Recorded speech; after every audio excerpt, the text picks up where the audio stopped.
So today we'll continue about the discussion of estoppel. And just for the sake of your revision, let me just reiterate that what are the parameters and what are the standards that you need to bring your case within the scope of estoppel. First is there must be a representation by a person or his authorized agent to another in any form, that is by a declaration, act, or omission. That is the first thing. Secondly, the representation must have been of the existence of a fact and not of the promises in the future or intention which might or might not be enforceable in the contract. तो मतलब कोई भी future का promise नहीं होना चाहिए, या it shouldn't be something which cannot be enforced in a contract. The representation should always relate to the existence of a fact which is there at present, not about successionness or something about in future. Future से लेके promise नहीं relate करना चाहिए. ठीक है, कि मान लीजिए ऐसा प्रॉमिस कहना कि आगे अगर मेरे बिजनेस प्रॉफिट करता है, then I will send you this land at a subsidized rate. Now this is a promise about a future event which might or might not happen. क्योंकि अगर बिजनेस प्रॉफिट करेगा then you will sell it at a subsidized rate. So it is about the future, and on this the estoppel will not apply. The representation which the estoppel envisages must have been on the existence of fact, not of promises de futuro or intention which might or might not be enforceable in the contract. Third is the representation must have been meant to relied upon. ठीक है, तो representation ऐसा होना चाहिए कि एक party expect करे कि दूसरी पार्टी उस पर रिलाई करे. Fourth is there must have been relief on the part of the other party in its truth. So the criteria of belief is very important, है ना. एक पार्टी को दूसरी पार्टी के असर्शन पे यकीन करना चाहिए. It is very important that one party should believe the representation made by the other. क्योंकि अगर उसने उस representation का belief ही नहीं किया, then it cannot be said that he relies upon it. ठीक है, that is why the existence of belief is important. The other party to whom the representation is made must rely upon such representation and should believe the truth of such representation. Okay. Fifth point is there must be an action on the faith of the declaration, act, or omission which causes another to alter his former position to his prejudice or detriment. अब उस act, omission या representation के basis पे it is very essential कि जिस party को representation दिया गया था, he alters his position while relying on such representation. अब अपनी पोजीशन उसने ऑल्टर कर ली. Now, next point is the misrepresentation or conduct or omission must have been proximate cause of leading the other party to his prejudice. तो ये जो representation है, conduct या omission है, that should be a proximate cause to make other party alter his position to his prejudice. ठीक है. Seventh is the person claiming the benefit of an estoppel must show that he was not aware about the true state of things. Because if he is aware about the true state of things, then it cannot be said that he relies upon such representation. अगर आपको सच पता है कि अगला व्यक्ति जो represent कर रहा है कि एस्टेट एक्स मेरा है और मैं आपको बेचना चाह रहा हूँ, एंड यू नो कि एस्टेट उसको बिलोंग नहीं करता है, then in that situation there can not be said to be an estoppel, क्योंकि आप उसके डिक्लेरेशन पे रिलाई नहीं कर रहे हैं या रिप्रेजेंटेशन पे रिलाई नहीं कर रहे. So remember, if you are aware about the real state of affairs और had means of knowledge, then there can be no estoppel. Last point is only the person to whom the representation was made or for whom it was designed can avail himself of the doctrine of estoppel. A person is entitled to plead estoppel in his own individual character and not as a representative of his assignee. अब ये estoppel की बड़ी खास बात है कि जिसने false representation किया उसको और उसके रिप्रेजेंटेटिव ऑफ इंटरेस्ट को तो एस्टॉपल बाइंड करता है, लेकिन जिसको फॉल्स रिप्रेजेंटेशन दिया गया एस्टॉपल के, जब बेनिफिट की बात करते हैं हम, तो एस्टॉपल का बेनिफिट उसी के पास जाएगा जिसको रिप्रेजेंटेशन दिया गया, उसके असाइनी को नहीं जाएगा। मान लीजिए ए ने बी को फॉल्स रिप्रेजेंटेशन दिया और सारे वो पैरामीटर सेटिस्फाई कर दे जिससे डॉक्ट्रिन ऑफ एस्टॉपल उसके फेवर में आ जाएगी। अब बी क्या करता है, बी वो प्रॉपर्टी मुझको बेच देता है, ठीक है। अब जब उसने मुझको बेच दी तो मैं उन्हीं पैरामीटर्स का बेनिफिट उठाना चाहता हूं जो ए ने बी को रिप्रेजेंट किए, ठीक है। एक तरीके से मैं उसी एस्टॉपल का बेनिफिट उठाना चाहता हूं जो ए ने बी को दिया। क्या मैं कर पाऊंगा? No, because estoppel will operate in the individual character and estoppel will only operate to the benefit of the person to whom the representation was given, ठीक है। उसके रिप्रेजेंटेटिव या असाइनी को नहीं चलेगा। तो in that position I will not be able to claim benefit, only be to whom the representation was made can claim the benefit of estoppel, ठीक है। यहाँ पे मैं बेनिफिट की बात कर रहा हूँ, बेनिफिट का ध्यान रखिएगा, ठीक है। बट जहाँ पे जिसने रिप्रेजेंटेशन किया वो और उसके दोनों रिप्रेजेंटेटिव भी, वो दोनों ही बाइंड होते हैं। ये सेक्शन 115 में ही लिखा हुआ है। इन सारे पॉइंट्स को मेंशन करने के लिए एक लोकस क्लासिकस है एस्टॉपल पे, that is Chhaganlal Keshavlal Mehta versus Patel Narayandas Haribhai, decided on 11 दिसंबर 1981। किसी भी एग्जाम में सिर्फ यही जजमेंट के पैरामीटर्स कोट कर दीजिएगा जो इसमें सुप्रीम कोर्ट ने एनंसिएट किए थे, और आपका आंसर के पर्पस के लिए पूरा काम चल जाएगा, ठीक है। अब ऑब्जेक्ट ऑफ एस्टॉपल क्या होता है? See, the object of estoppel is to prevent fraud and secure justice between the parties by promotion of honesty and good faith.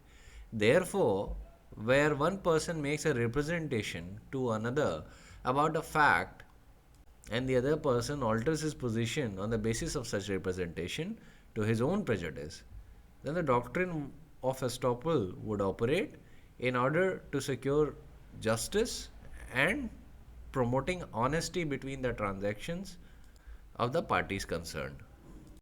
So you must remember that for the sake of your examination, and I am reiterating it again and again so that I make sure that this becomes part of your permanent memory, that estoppel is generally not a cause of action. It is a rule of evidence which precludes a party from denying the truth of the statement previously made by himself, ठीक है।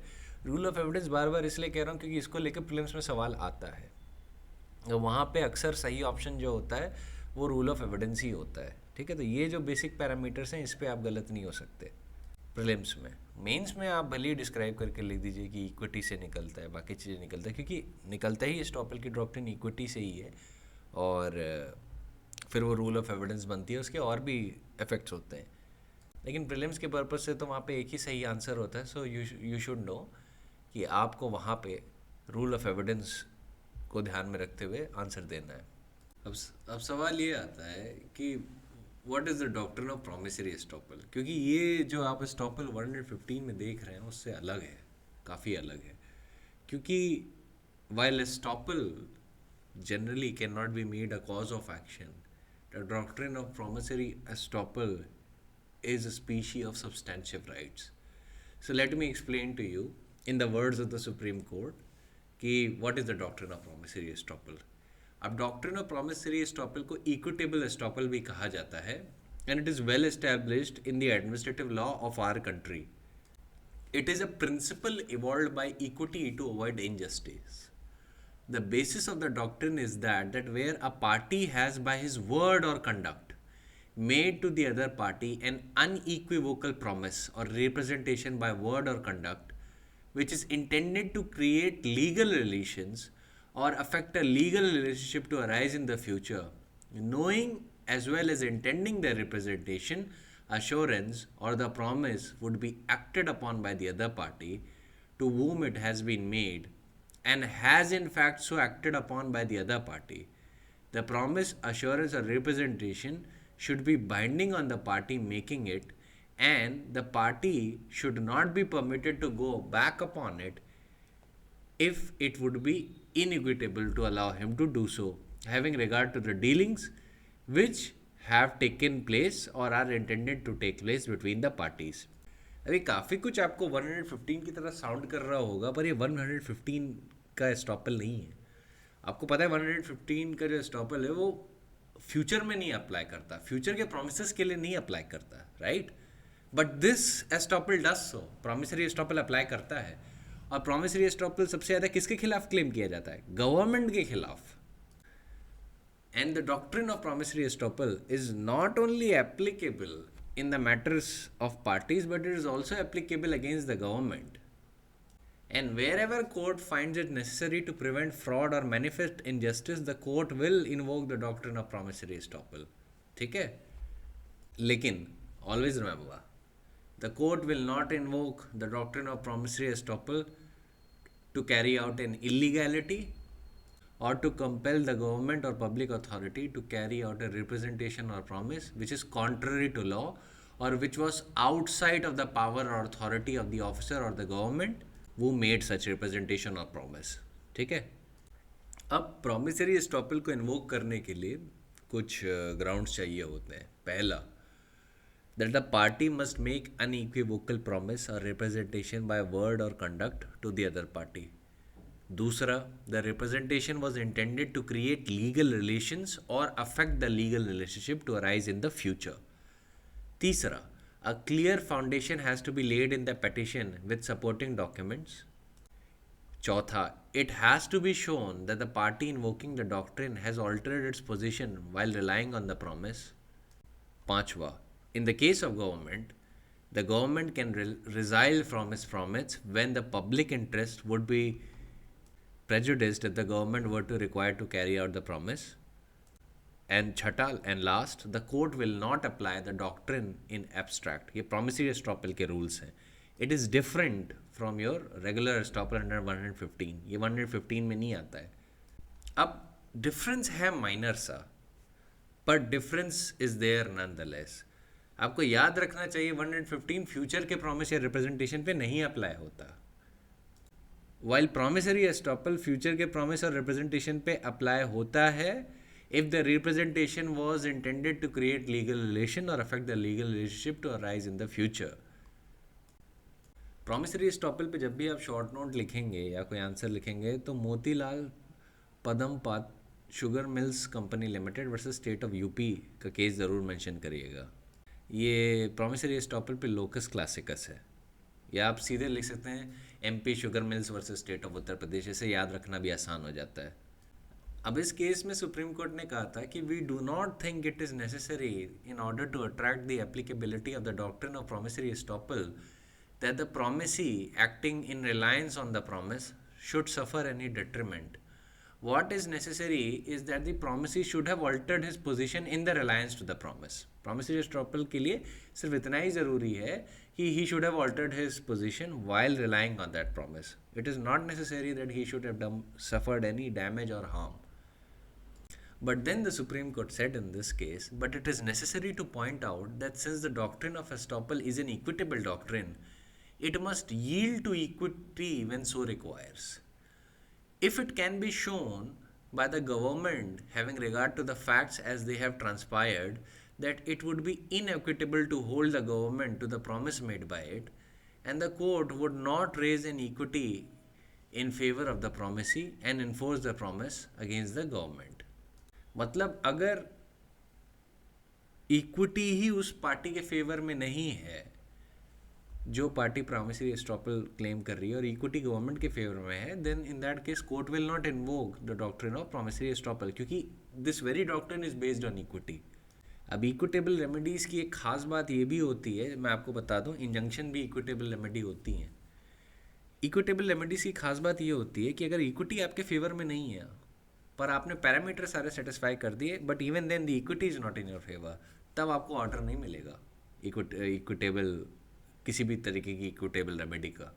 वही बात supreme court promissory estoppel के भी context में कह रहा है कि अगर इक्विटी ही उस पार्टी के फेवर में नहीं है जिसको प्रॉमिस किया गया है और इक्विटी गवर्नमेंट के फेवर में है, तो ऐसी सिचुएशन में court will not invoke the doctrine of promissory estoppel and enforce the promise against the government. अब किन किन सर्कमस्टेंसेस में हो सकता है कि इक्विटी गवर्नमेंट के फेवर में हो और प्रोमिसी के फेवर में ना हो? देखिए, पहला सर्कमस्टेंसेस ये है कि public interest would be prejudiced if the government was required to carry out the promise. ठीक है। दूसरा ये है, the promissory estoppel would amount to enforcing illegality. मान लीजिए पास्ट में कुछ इलीगल एक्ट की गई थी और फिर ये बोला जाए क्योंकि पास्ट में आपने इलीगल एक्ट की थी या आपने इलीगल प्रॉमिस किया था, then now you have to enforce it. Equity will not enforce it. फिर एक बात ये आती है कि अगर मान लीजिए ऑफिसर या गवर्नमेंट कोई ऐसी बात बोलती है या कोई ऐसा प्रॉमिस कर देती है जो उसकी अथॉरिटी के बाहर है, इन that situation again promissory estoppel cannot be invoked, because what is beyond your authority, what is ultra vires your authority, that cannot be enforced by invoking the doctrine of promissory estoppel. अच्छा, जब promissory estoppel का litigation जाएगा court में, तो it is not enough for the government to say that public interest suffer कर जाएंगे। उसको demonstrate करना पड़ेगा कोर्ट को कि कैसे सफ़र करेंगे। It is not enough to take a bold plea inside the court room that the public interest वो suffer thereby. That is why the court should not invoke the doctrine of promissory estoppel against the government. अब in DCM Limited versus Union of India, the apex court reiterated the position of promissory estoppel and said that it is well settled that the doctrine of promissory estoppel represents a principle evolved by equity to avoid injustice, and though commonly named promissory estoppel, it is neither in the realm of contract nor in the realm of estoppel. The basis of this doctrine is the interposition of equity, which has always proved to its form stepped in to mitigate the rigor of the strict law. It is equally true that the doctrine of promissory estoppel is not limited in its application only to defense, but it can also be used as a cause of action by the plaintiff. This doctrine is applicable against the government in exercise of governmental or public or executive functions, and the doctrine of executive necessity or freedom of future executive action cannot be invoked to defeat the applicability of this doctrine. मतलब promissory estoppel को defeat करने के लिए you cannot use the doctrine of executive necessity या freedom of future executive action, क्योंकि आपको पता होना चाहिए कि जो एस्टॉपल सिंप्लिसिटर है, जैसा कि 115 में, वो फ्यूचर पे नहीं अप्लाई होता है, ठीक है, या प्रोमिसेस पे नहीं अप्लाई होता है। It is only apply to the present state of facts, किसी प्रेजेंट फैक्ट पे अप्लाई होता है। और प्रॉमिसरी एस्टॉपल फ्यूचर पे भी अप्लाई होता है। You also know that the estoppel can not be made a cause of action, while a promissory estoppel can be made a cause of action. तभी इसको बोला जाता है कि ये सब्सटेंशियल लॉ में जाने लगता है। प्रॉमिसरी एस्टॉपल जो है ना, सब्सटेंशियल लॉ में जाता है। Continuing with the dictum of supreme court said that it is further well settled that the doctrine of promissory estoppel must yield to equity where it so requires.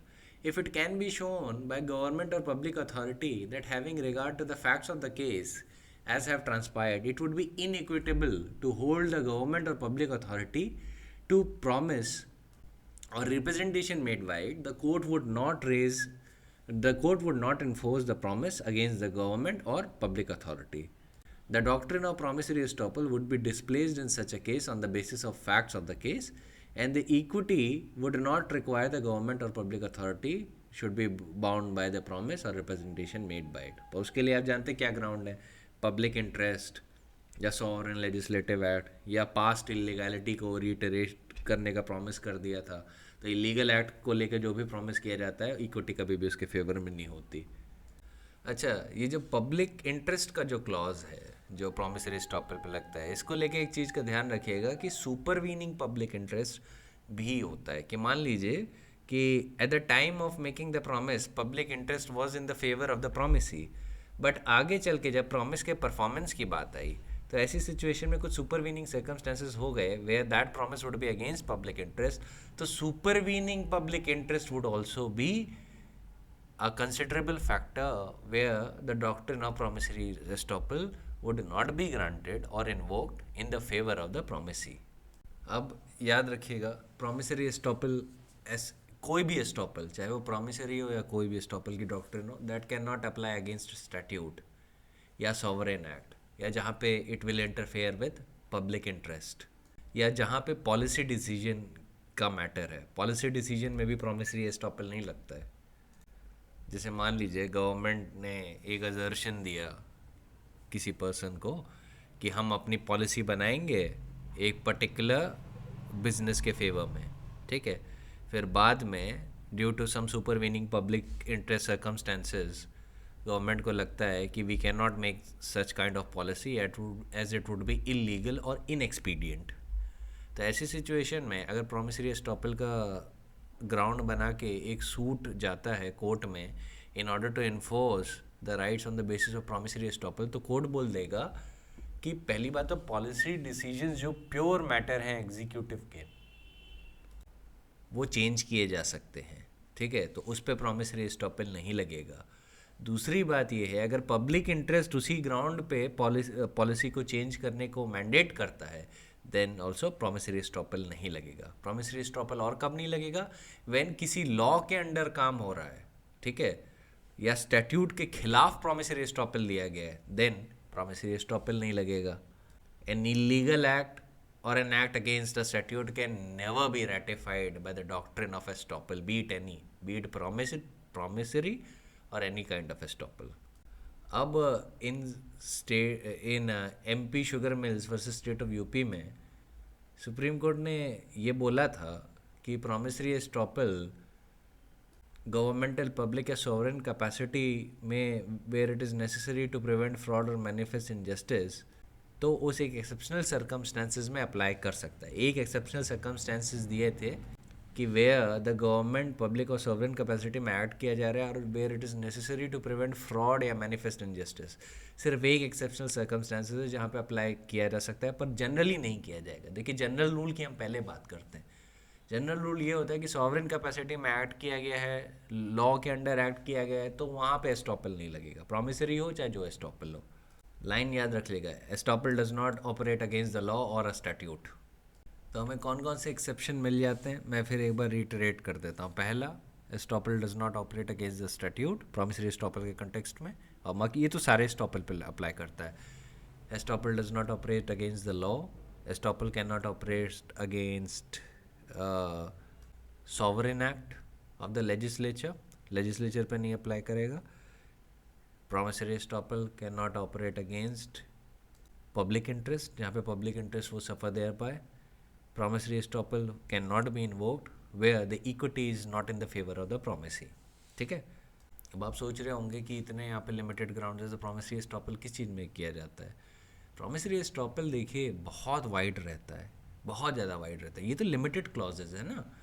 अब government मान लीजिए कोई legal काम कर रही है, ठीक है, गवर्नमेंट की एक पर्टिकुलर पॉलिसी है। अब उस पर्टिकुलर पॉलिसी में वो एक मान लीजिए बिजनेसमैन को इंसेंटिव देती है, ठीक है, बिजनेस इस्टेब्लिश करने के लिए। तो मान लीजिए बहुत सारे लोगों को उसने इंसेंटिव दिया और एक क्लास ऑफ पर्सन्स को बोला कि हम आपको भी इंसेंटिव देंगे उस पॉलिसी के अंदर, और वो बिजनेस को प्रमोट करने की पॉलिसी है जो कि हर गवर्नमेंट की होती ही है। ऐसे में मान लीजिए गवर्नमेंट के ऑफिसर या गवर्नमेंट बाद में मुकर जाती, कहते नहीं हम आपको नहीं देंगे ड्यू टू एनी रीज़न, कोई भी रीज़न बना लीजिए अपने दिमाग में जो गवर्नमेंट जिसको देखते हुए इनकार कर दे। अब ऐसी सिचुएशन में ये व्यक्ति कोर्ट जा सकता है in order to make such promissory estoppel come to light, and in that situation the promissory estoppel would be invoked by the court and would be enforced against the government. वैसे ही मान लीजिए government की एक particular policy है कि एक class of persons जो government service में है, अगर वहाँ पे कोई मर जाता है तो गवर्नमेंट प्रॉमिस करती है कि इसमें अगर सर्विसमैन मर गए तो आपकी उन्हीं सर्विसमैन की फैमिली मेम्बर्स को जॉब दी जाएगी, ये प्रॉमिस करती है गवर्नमेंट, ठीक है। पॉलिसी अभी भी है, पॉलिसी चेंज नहीं हुई है। लेकिन मान लीजिए जब सर्विसमैन मर जाता है तो उसका फैमिली मेम्बर अप्लाई करना होता है, तो किसी रीज़न की वजह से मान लीजिए पर्सनल ग्रज या वन रीज़न और दी अदर गवर्नमेंट या ऑफिसर कहता है कि नहीं हम आपको जॉब नहीं देंगे until and unless you do what we say. अब ऐसी सिचुएशन में प्रॉमिस तो किया था, प्रॉमिस निभाया नहीं, you can go to the court to enforce this, ठीक है। अब इसमें बहुत सारी चीज़ें होती हैं, ये जाता है टैक्स मैटर्स में जाता है, सिविल मैटर्स में जाता है, कॉन्ट्रैक्चुअल मैटर्स में जाता है, कमिटी एस्टेब्लिशमेंट के मैटर्स में जाता है, ग्रांट्स मैटर्स में जाता है। मतलब इतने ज़्यादा मैटर्स हैं कि मैं नरेट भी नहीं कर सकता यहाँ पे, टू बी वेरी ऑनेस्ट। आपको प्रैक्टिकली स्पीकिंग इतना जानने की ज़रूरत नहीं है, क्योंकि आप प्रैक्टिसिंग लॉयर नहीं हैं। आपको सिर्फ प्रॉमिसरी एस्टॉपल जानना है क्या होता है, ये भी कुछ होता है ये जानना है, उसकी लिमिटेशन क्या है इतना जानना है, और इस पर एक आंसर लिखना जानना है। That is enough for you, याद रखिएगा। लेकिन फिर भी मैं एक्सेप्शंस पे ज़्यादा हैम्फर इसलिए करना चाहता हूँ जिससे आपका ये पॉइंट क्लियर रहे। अगर गवर्नमेंट या कोई ऑफिसर किसी स्टैट्यूट के अंडर काम कर रहा है जो स्टैट्यूट मैंडेट करती है, तो उसके खिलाफ आप प्रॉमिसरी एस्टॉपल नहीं वो कर पाएंगे। पब्लिक इंटरेस्ट वाला पॉइंट भी याद रखिएगा, इक्विटी वाला पॉइंट भी याद रखिएगा। अगर इक्विटी ही प्रॉमिसी के फेवर में नहीं है तो नहीं अप्लाई करेगा। सॉवरेन एक्ट्स वाला पॉइंट याद रखिएगा। याद रखिएगा, लेजिस्लेचर के खिलाफ आप प्रॉमिसरी एस्टॉपल नहीं क्लेम कर सकते, because when the legislature is legislating a law, that it is acting under a sovereign capacity. Always remember, promissory estoppel is rooted in equity. ये ऑर्डिनरी एस्टॉपल की तरह में से रूल ऑफ एविडेंस नहीं कहते। प्रॉमिसरी एस्टॉपल को तो हम कहते हैं कि इट इज़, मतलब ये प्योर एंड प्योर इक्विटी ही है, ठीक है। Promissory estoppel is rooted in equity, and the gist of equity is that it lies in the fact that one party has by his conduct and representation led the other to alter his position. If injustice can be avoided only by enforcement of the promise, then that would be the case of a promissory estoppel. But a doctrine of promissory estoppel cannot be applied against the statute, nor can it be applied against in a manner that the state becomes paralyzed in promoting good of the greatest number. Public interest के prejudice में नहीं apply की जा सकती the doctrine of promissory estoppel if the public interest would be prejudiced thereby. Similarly, promissory estoppel आप executive branch of the government पे apply करते हैं, लेजिस्लेटिव एक्शन पे नहीं, लेजिस्लेचर पे नहीं अप्लाई करती, ठीक है। जुडिशरी पे तो कर ही नहीं सकते खैर आप, लेकिन ये एग्जीक्यूटिव ब्रांच पे ज़्यादातर अप्लाई करती है, ठीक है, not on the legislative actions. ये गवर्नमेंट के कंटेक्स्ट में मैं आपको बातें बता रहा हूँ, इन सारी चीज़ों का ध्यान रखिएगा। प्रॉमिसरी एस्टॉपल से आपको शॉर्ट नोट ही आएगा ज़्यादा से ज़्यादा, क्योंकि ये प्राइमरली मैटर कहीं बहुत सारी ब्रांच में जाता है। कॉन्स्टिट्यूशनल लॉ में भी जाता है, कंपनीज लॉ में भी जाता है, टैक्सेशन में भी जाता है, कॉन्ट्रैक्चुअल में भी जाता है। तो आप के पर्पस के लिए आपको सिर्फ एक शॉर्ट नोट इस पर तैयार रखना है। ये कम से कम अगर आपसे पूछा जाए तो आप मैक्सिमम टू मैक्सिमम 1-2 पेज लिख लें, लेकिन एग्ज़ाम के पर्पस के लिए आपको ज़्यादा से ज़्यादा आधा या 1 पेज का आंसर ही लिखना होगा, क्योंकि इस पे जनरली ऐसे ही सवाल पूछे जाते हैं, कोई बड़ा कॉम्प्लेक्स कुछ नहीं पूछा जाता। वैसे जब भी आप प्रॉमिसरी एस्टॉपल के बारे में कोई केस पढ़ेंगे ना, जो भी गवर्नमेंट के खिलाफ क्लेम किया जा रहा है, तो डॉक्ट्रिन ऑफ लेजिटिमेट एक्सपेक्टेशन भी आप उसमें देखेंगे कि लेजिटिमेट एक्सपेक्टेशन की भी बात की जा रही है। लेकिन लेजिटिमेट एक्सपेक्टेशन की डॉक्ट्रिन होती क्या है? See, the doctrine of legitimate expectation is this कि a person has an expectation of being treated in a certain way by an administrative authority even though he has no legal right in private law to receive such treatment. अब such expectation may arise either from the representation or the promise made by authority, including an implied representation, or from the consistent past practice. अब ये पता है कहाँ पे rooted है? Article 14 of the constitution में, वहाँ से डॉक्ट्रिन अप्लाई की जाती है, the doctrine of legitimate expectation, जब आप गवर्नमेंट के खिलाफ एक्ट कर रहे हो। तो ये भी मैं इस पर भी चाहता था आपको थोड़ा सा बता दूँ। अब देखिए, एज ए जनरल रूल जो डॉक्ट्रिन ऑफ लेजिटिमेट एक्सपेक्टेशन है, it gives the applicant sufficient locus standard for a judicial review under article 14, and the doctrine of legitimate expectation is confined mostly to the right of a fair hearing before a decision which results in negativing a promise or withdrawing undertaking is taken. ठीक है? The doctrine does not give scope to claim relief straight away from administrative authorities, as no crystallized right is involved.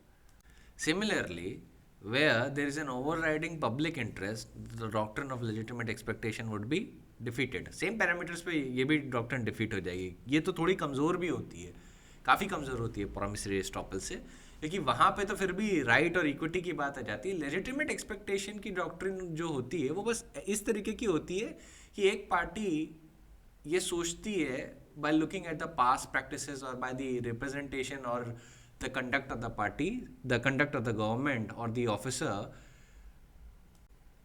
कि it would be treated in a certain way. एक certain तरीके से उनको treat किया जाएगा, ये एक एक्सपेक्टेशन होती है उनके अंदर।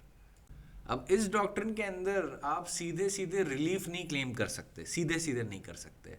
ज़्यादा से ज़्यादा एट फर्स्ट इंस्टेंस कोर्ट ये ऑर्डर करता है कि एप्लीकेंट को हेयर कर लीजिए बिफोर उसके खिलाफ डिसीजन दें, एक अच्छे से उसकी एक फेयर हियरिंग कर लीजिए।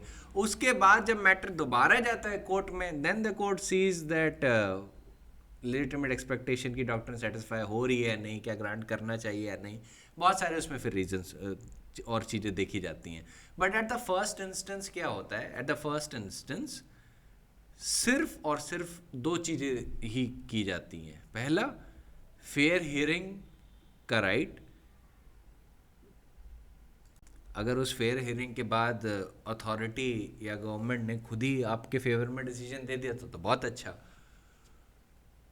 और अगर फेयर हियरिंग नहीं होती है या हियरिंग होने के बाद भी आपके खिलाफ डिसीजन आता है from the side of the government, तो ऐसे केस में you can go back to the court and by the virtue of the doctrine of legitimate expectation argue your own case कि क्यों आपके फेवर में गवर्नमेंट को ऐसा रूल करना चाहिए था पर गवर्नमेंट ने वैसा रूल नहीं किया है। अब देखिए, लेजिटिमेट एक्सपेक्टेशन में कोई एक्सप्रेस प्रॉमिस नहीं होता, ठीक है। यहाँ पे एक पार्टी की बस एक एक्सपेक्टेशन होती है। तो डॉक्ट्रिन ऑफ लेजिटिमेट एक्सपेक्टेशन हमेशा प्रॉमिसरी एस्टॉपल के साथ देखेंगे जुड़ी हुई रहती है। अक्सर आप देखेंगे कि जो पार्टीज प्रॉमिसरी एस्टॉपल क्लेम कर रही हैं वो लेजिटिमेट एक्सपेक्टेशन भी क्लेम करेंगी कि अगर just in case promissory estoppel का क्लेम डिफीट हो जाए तो लेजिटिमेट एक्सपेक्टेशन का सक्सीड कर जाए, हालांकि it is weaker in scope. तो लेजिटिमेट एक्सपेक्टेशन में जो पहले इंस्टेंस में एक ही ऑर्डर आपको मिलेगा कि आपको फेयर हियरिंग दी जाए before a decision adverse against your interest can be taken. और अगर आपके इंटरेस्ट के खिलाफ डिसीजन लिया गया, then you can challenge it in the court and say that why the decision should be something else or should have been exercised in your favor etc etc, वो आप फिर बाद में साबित कर सकते हैं। अब डॉक्ट्रिन ऑफ लेजिटिमेट एक्सपेक्टेशन जो है वो एडमिनिस्ट्रेटिव लॉ की फील्ड को बिलोंग करती है, ठीक है। So in some sense it is related to the constitutional law और and primarily it belongs to the domain of administrative law. अब जो लेजिटिमेट एक्सपेक्टेशन की जो डॉक्ट्रिन है, it has become a source of both substantive as well as procedural rights, और इस पे भी रिलायंस उसी तरीके से प्लेस किया जाता है जैसा कि रिप्रेजेंटेशन जो आप प्रॉमिसरी एस्टॉपल के बेसिस में देखते हैं, और जैसे कि क्लेम्स प्रॉमिसरी एस्टॉपल में होते हैं वैसे ही लेजिटिमेट एक्सपेक्टेशन में भी सेम तरीके के क्लेम्स होते हैं because it is based on representation itself. अब कोई क्लेम रीजनेबल है, लेजिटिमेट है या नहीं, ये फैक्ट ऑफ द केस पे पता चलता है, but nonetheless it is part and parcel of the law in India like in England. इस पे आपको सवाल मोस्ट प्रोबेबली कम से कम एविडेंस के क्वेश्चन में नहीं आएगा, लेकिन कॉन्स्टिट्यूशन में आ सकता है। नहीं, ये वैसे भी एडमिनिस्ट्रेटिव लॉ में जाता है, आई डोंट थिंक वो इससे पूछेंगे कुछ, बट जस्ट इन केस अगर कुछ पूछे तो मैंने स्टडी मटेरियल में आपको 2-3 केसेस इस पॉइंट पे बता रखे हैं, आप देख लीजिएगा। अगर आपका मन करे, ना समझ में आए तो मुझसे पूछ लीजिएगा। प्राइमरली आपको डॉक्ट्रिन ऑफ एस्टॉपल पे आंसर लिखना है। उसके लिए आप छगनलाल, केशवलाल मेहता वर्सेस पटेल, नारायण दास, हरिबाई का जजमेंट देख लीजिएगा और सेक्शन 115 के सेक्शन और बेयर एक्ट का ध्यान रखिएगा, वो लिख देंगे, आपका आंसर कंप्लीट होगा एस्टॉपल सिंप्लिसिटर पे। साथ में ये भी लिखिएगा कि किन मैक्सिम्स पे बेस्ड है, allegans contraria, non est audiendus, Pickard versus Sears का लोकस क्लासिकस, जिसमें कहा जाता है कि सबसे पहली बार रूल ऑफ एस्टॉपल आया, बट आई डिसएग्री। ये मेरा पर्सनल ओपिनियन है क्योंकि और भी अथॉरिटी जो से पहले जाती हैं। आपको ये पर्सनल ओपिनियन कभी भी एग्जाम में नहीं लिखना है, आपको पिकार्ड वर्सेस सीयर्स ही मेंशन करना है। फिर प्रॉमिसरी एस्टॉपल पे बात आती है तो आप ये बता सकते हैं कि unlike the estoppel which is a rule of evidence and can not be use as a cause of action, promissory estoppel is substantive in nature and can be made the cause of action and can be claimed even against the government. Private party के खिलाफ तो claim हो ही सकता है, government के भी खिलाफ हो सकता है। तो गवर्नमेंट के खिलाफ जब क्लेम होता है तो सबसे ज़्यादा उसी में इंटरेस्ट लिया जाता है। तो उसके लिए आप MP sugar mills versus state of Uttar Pradesh का केस कोट कर सकते हैं, और केस मटेरियल में जितने भी केसेस दिए हुए हैं आप उसमें से अपने प्रिंसिपल्स गैदर कर सकते हैं, ठीक है। उसके एक्सेप्शंस का ध्यान रखिएगा कि इन चीज़ पे क्या एक्सेप्शन है। अच्छा, एक और चीज़ का ध्यान रखिएगा, जब भी पूछा जाए what are the exceptions to the doctrine of estoppel, तो याद रखिएगा estoppel does not operate against a minor, किसी माइनर के खिलाफ नहीं ऑपरेट करता। अगर दोनों पार्टीज को सच पता है, where the true facts are known to both of the parties, then the estoppel will not apply. Where there is a fraud or negligence on the part of the other party to whom the representation was made, in that situation also the estoppel will not apply. Where the parties plead estoppel, दोनों parties अगर estoppel plead करती हैं, where both parties plead estoppel, then the effect of that would be that both estoppel would cancel each other, and क्या होगा उसके बाद the court will determine the real rights of the parties. फिर याद रखिएगा सबसे important, estoppel will not operate against a point of law, estoppel will not operate against the statute और sovereign act of the legislature, ठीक है। Then always remember estoppel will not operate if the equity is not in your favour, ये promissory estoppel के लिए। तो मान लीजिए अगर कोई कैंडिडेट है यूनिवर्सिटी में, वो कहता है कि मैंने बोर्ड से 60% से पास किया है, और वो रूल्स हैं यूनिवर्सिटी के कि आपको एडमिशन लेने के लिए 60% मार्क्स चाहिए। अब वो एक रिप्रेजेंटेशन देता है, वो मान लेती है, क्या कहते हैं, यूनिवर्सिटी मान लेती है और कहती है कि ठीक है आप आ जाइए, और फिर फ़ीस भी कलेक्ट कर लेती है और सारी चीज़ें कर लेती है। अब ऐसी सिचुएशन में बाद में यूनिवर्सिटी को पता चलता है सेकेंड ईयर पे कि अरे इसके 60% मार्क्स नहीं, इसके 55% थे बोर्ड में। अब ऐसी सिचुएशन में यूनिवर्सिटी उसे कैंसिल कर सकती है उसका एडमिशन, और फिर यहाँ पे जो स्टूडेंट है वो ये प्ली नहीं ले सकता कि by the virtue of promissory estoppel now you are stopped from claiming that. वो इसलिए नहीं कर सकता क्योंकि equity is not in his favour, क्योंकि आपको इक्विटी का पहला रूल याद रखना चाहिए, he who seeks equity must do equity.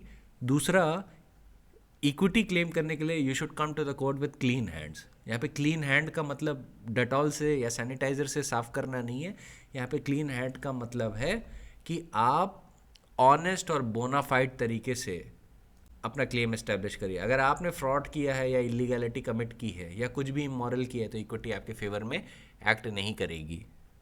ऐसे इस पे केस इन पॉइंट देता हूँ, Madhuri Patel versus additional commissioner tribal development, AIR 1995, supreme court, page number 94।